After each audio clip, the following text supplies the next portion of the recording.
I wore my hair in the process, and I wore it back with the waves back, and my hair was about that long, and they would pump it back, and when I got out of the barber's chair, I used to look in the mirror, and that's the only time I talked about the Lord. I said, Lord have mercy. So on Wednesday, Monday through Wednesday, I had a brunette streak in it. Thursday and Friday, I had a silver streak in it. And then on the weekends, I had a blonde streak. And I just loved my hair. When I got my hair done, I sat up in a chair and slept for 3 days. I wasn't messing up that hair. But like I told you, everything runs out. Now I can't even draw away. You understand what I'm saying? But I was living in riotous living, and you couldn't tell me anything. I was stacked muscles everywhere, so that you just couldn't tell me anything. My calf muscle was off the chain.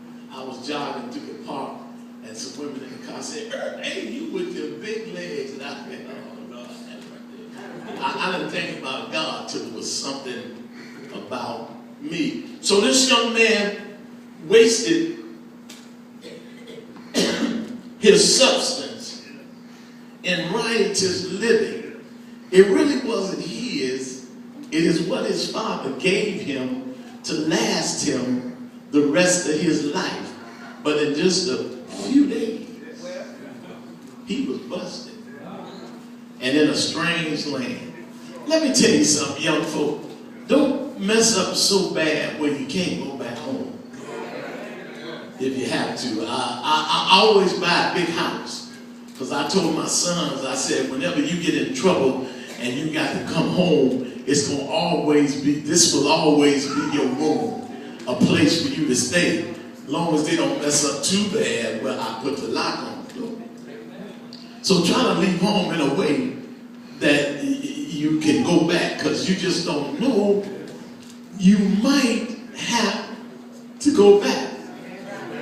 And when he had spent all, there arose a mighty famine in that land, and he began to be in want. If he hadn't left the neighborhood that he was living in, there was probably a lot of people around there that knew his father would have gave him a helping hand. But see, we want to get away from everybody. I'm getting out of this house. I'm getting away from all of them. But I don't care who you are, sooner or later, you're going to need a helping hand. You're going to need somebody to give you a boost, or somebody to hold you up. But he put himself in a position, he was in a place where he knew nobody, and then he showed everybody he was a fool. Because he blew everything he had. The Bible said it's best to keep your mouth shut than to open your mouth and remove all doubt that people know you're a fool. If you're a fool, just be quiet. People won't know it if you don't open your mouth. And he went and joined himself to a citizen of that country. Now here we have a Jewish boy that had to join a country that was full of heathens.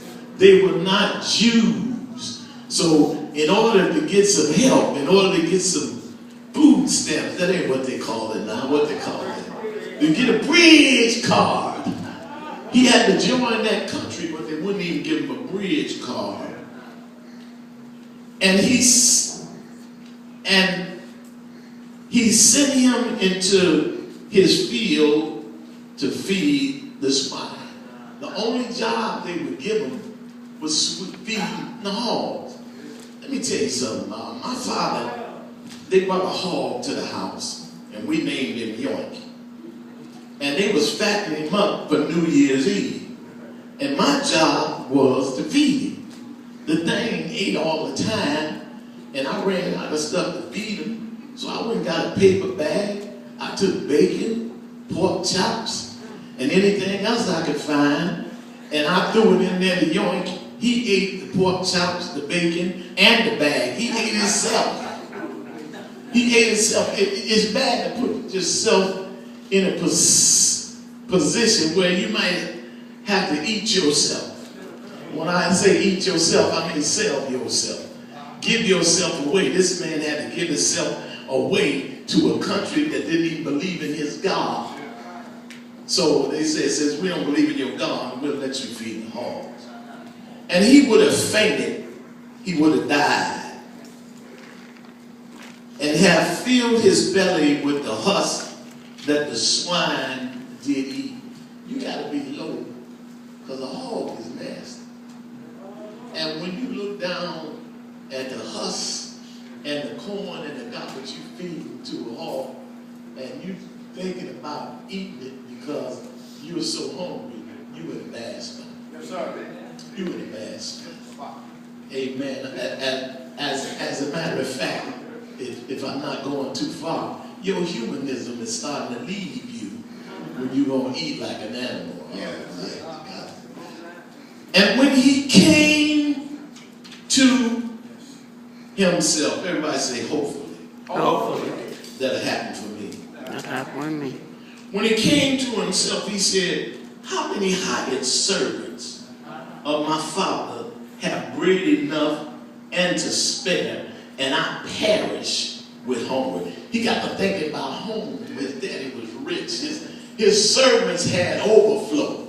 Amen. Had overflow of food. And he out here, he was a reigning prince when he was at home, and now he's about to eat what the hogs is eating. You know, you better watch what you do, watch what you say, watch who you hang out with, watch where you go, watch how low you let your mind drop.